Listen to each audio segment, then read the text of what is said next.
Are we overthinking dark matter? Dark matter could just be dense compressed vacuum energy, trapped in galaxy clusters. This video introduces a new dark matter model that aligns perfectly with all observational data. In the realm of cosmology, the past century has been marked by significant advances in our knowledge of the universe. But we still don't know what dark matter is. Dark energy remains as mysterious as ever, can't explain Hubble tension, or Si8 tension, and the cosmic coincidence dilemma remains as puzzling as ever. What the hell is going on? We propose a simple model, based on a single postulate that may solve this mysteries. In this proposed model, dark matter is compressed vacuum energy trapped in galaxies and galaxy clusters. Let's use an analogy to describe and illustrate this model. It should be noted that vacuum in outer space is not empty. Space has a background energy density, called zero-point vacuum energy. On the left, we have an astronaut floating in space. We have dense air trapped in his oxygen tank. The air inside the tank exerts pressure outward, which is due to the difference in the air density inside the tank and external to the tank. In a similar way, this cosmological model stipulates that dense compressed vacuum is trapped within galaxies and galaxy clusters, which we propose is dark matter. Again, it is important to note that free space vacuum is not empty. It consists of energy called zero-point energy. This cosmological model relies on only one postulate or assumption. At early stages of the evolution of the universe consisted of very dense vacuum energy, which its density value dilutes and decreases as universe expands. Currently, the prevailing model for dark energy assumes that this repelling vacuum force, which they call dark energy, is constant during the evolution of the universe. This model makes the assumption that this vacuum energy dilutes and decreases over time as the universe expands. This decreasing value of vacuum energy over time, due to the expansion of the universe, provides the foundational framework for this proposed model. Let's draw a parallel between the expansion of the universe and a plane ascending in the sky.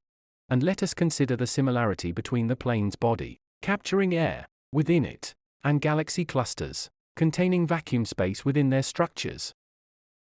When the plane is on the ground, the pressure inside the plane and outside the plane are identical. As the plane rises, the air density outside the plane decreases and dilutes, while the air within the plane is trapped and its density remains constant. The difference between the density of the air inside the plane and outside the plane causes an outward pressure. We all know what happens if one opens the cabin door. The outward pressure causes everything inside the plane to be sucked out and thrown outwards. The same process happens within galaxies. It is a known fact that space within galaxies does not increase when universe expands. Given our postulate, it follows that as the universe expands, the vacuum energy density within galaxy cluster will be higher than the vacuum energy density in free space. Therefore, an outward pressure is developed within the galaxy. As we stated, during the early universe, dense vacuum was trapped within galaxies and galaxy clusters. Since due to gravitational force, the space within galaxies and galaxy clusters do not expand, even when the universe is expanding. The vacuum energy density within them stayed constant. In contrast, the density of free space vacuum decreased as the universe expanded. This energy density differential causes outward pressure from within the galaxies outwards. In this model, the highly dense vacuum trapped within galaxies and galaxy clusters is dark matter. Since E equals mc squared, this dense vacuum will exhibit mass, which explains observed phenomenon attributed to dark matter. In physics, this scenario of trapped energy exhibiting pressure is called hydrostatic equilibrium. Let us look at a group of galaxy clusters within a volume of space. As shown, as the universe expands, the average pressure within that expanded volume decreases. This scenario can be expressed by the hydrostatic equation, which can be found in basic physics books. This equation can be used to develop an expression for the average pressure in terms of the radius of the volume enclosing the galaxy clusters. The hydrostatic equation expresses average pressure within a given volume. Since pressure has the same units as energy density, the hydrostatic equation yields the value for the average dark matter energy density. This expression of an average value for energy density is very useful, since observed measurements of dark matter energy density within the universe is its average energy density. Corroborating evidence 1. Dark matter energy density is experimentally measured by observation. Inserting known values, such as the radius of observable universe, in this hydrostatic equation gives a value for dark matter density that is very close to its measured value. This result is very significant, as it provides a framework to derive the average dark matter density that was previously only measured by experiments. As you can see, the average energy density is proportional to 1 divided by radius to the power of 4. As we will see this later, this relationship and its effect on the evolution of the universe will explain the cause for expansion of the universe, without resorting to a constant cosmological constant. Corroborating evidence 2. Let's look at a single galaxy cluster to get an expression of its average mass contained within it, with respect to its radius. Obviously, the smaller the radius, the less mass it contains. If we assume that most of the mass within the cluster is dark matter, we can solve for the expression for its average mass versus radius. By solving, we get this following expression. Average mass equals to 2r(c squared) divided by g. For a galaxy cluster to exhibit a flat rotation speed, one requires that average mass enclosed within a given radius be linearly proportional to its radius. This model satisfies this required linear relationship. This model explains the flat rotation speed of galaxy clusters that contain dark matter. Let's explore the insights this model offers regarding the behavior of the universe during its early and late stages of its development. As we will see, with this model we can deduce a period of expansion and contraction at the early universe. Let us consider two scenarios where we have a collection of galaxy structures existing within a given volume. In the first case, the volume remains constant, but the density of vacuum outside the clusters decreases, which causes the overall pressure within the volume to increase. In the second scenario, there is an expansion of the volume encompassing the galaxies. However, the vacuum energy density outside the galaxies remains constant. In this case, one expects the overall pressure within the volume to decrease. Now let us combine the two scenarios just mentioned, where the volume encompassing the galaxy clusters increases, and at the same time the energy density of free vacuum external to the galaxies decreases. In the early universe, we will have the interplay of these two opposing forces, affecting the overall pressure within the volume. The decrease in the vacuum density external to the clusters increases pressure, but the increase in volume decreases the overall pressure. The increase and decrease in pressure causes a period of contraction and expansion of the early universe. In the late universe, we can ignore increase in pressure due to decreasing vacuum energy, and the overall pressure decreases as universe expands.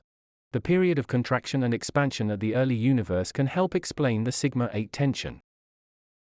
The relationship between pressure and radius from the hydrostatic equation can lead to a satisfying explanation to the problem of Hubble tension, which many call this problem a crisis in cosmology.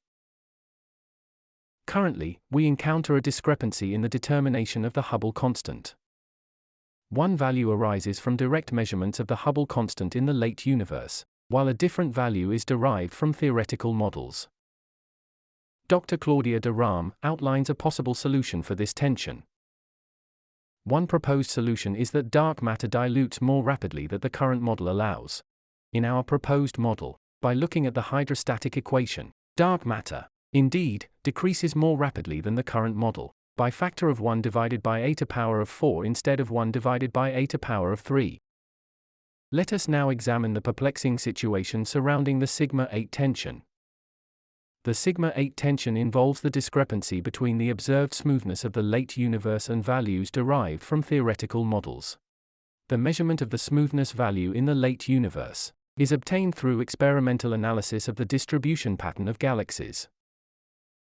This problem can be resolved if cosmological models permit a longer period of evolution in the early universe. According to Dr. Brandenberger, the Si8 tension can be satisfactorily addressed if the early universe underwent oscillations of contraction and expansion. As previously mentioned, our proposed model requires the early universe to undergo periods of oscillation, transitioning between states of expansion and contraction, which could resolve the Si8 tension. In summary, This proposed model for dark matter is consistent with measured dark matter energy density values. And it explains the flat rotation speed of galaxy clusters. In addition, it provides a satisfactory explanation for Hubble tension and Si8 tension. It also gives the reason why dark matter is found mostly within galaxy clusters. Because in this model, dark matter is just compressed vacuum energy. It follows that dark matter does not interact with light, does not collide or transfer momentum, and explains why it exhibits gravity. All these characteristics that were gleaned from this proposed model matches experimental observations. Currently, the prevailing model for dark energy is that its density is constant, and it exhibits a negative repelling pressure that counteracts matter's gravity.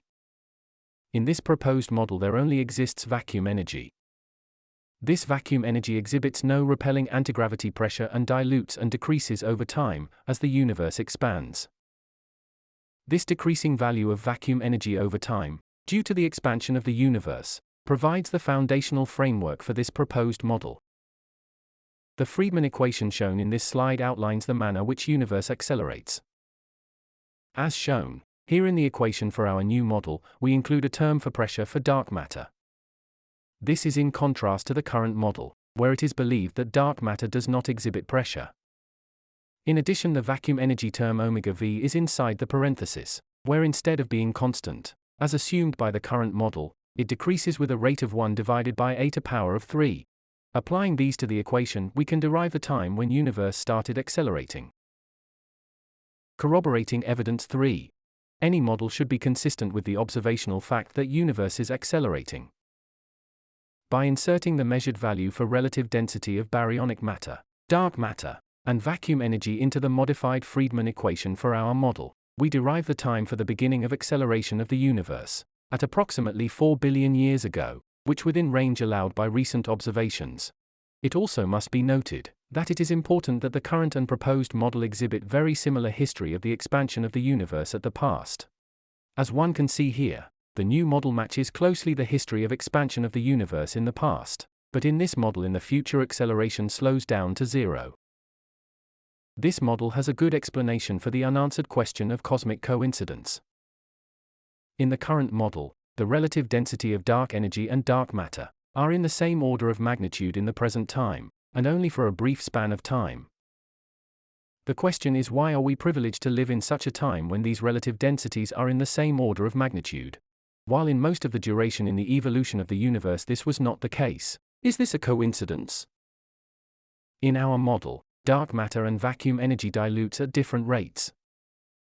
As shown in this slide, unlike the current model, the relative density of dark matter and vacuum energy are in same order of magnitude even at 10 billion years ago. Current cosmological models cannot explain the nature of dark energy or dark matter. It does not have an explanation for Hubble tension, or the cosmic coincidence problem, or for the mystery of vacuum catastrophe. Our proposed model has explanations for these questions. In this proposed model, dark matter is just compressed vacuum, and dark energy is not constant, but a diluting vacuum energy. The question of vacuum catastrophe is moot, because a decreasing vacuum energy would explain the low measured value for vacuum energy. In addition, this model has possible explanations for mysteries of Hubble tension and cosmic coincidence as well. In summary, we started with a postulate that vacuum energy decreases as universe expands. This postulate redefined dark energy. Instead of dark energy being constant, it is defined as a dynamic decreasing vacuum energy. Applying this postulate to the evolution of the universe, dark matter is explained as compressed vacuum that dilutes with rate of 1 divided by a to power of 4. The proposed model for dark matter explains the observed characteristics of dark matter, such as flat rotation speed of galaxy clusters, and its non-interaction with light. Applying these to the Friedmann equation, we derive time for the acceleration of universe at 3 billion years ago, within range of its measured value. Finally, this model provided satisfying explanations for Hubble tension and cosmic coincidence.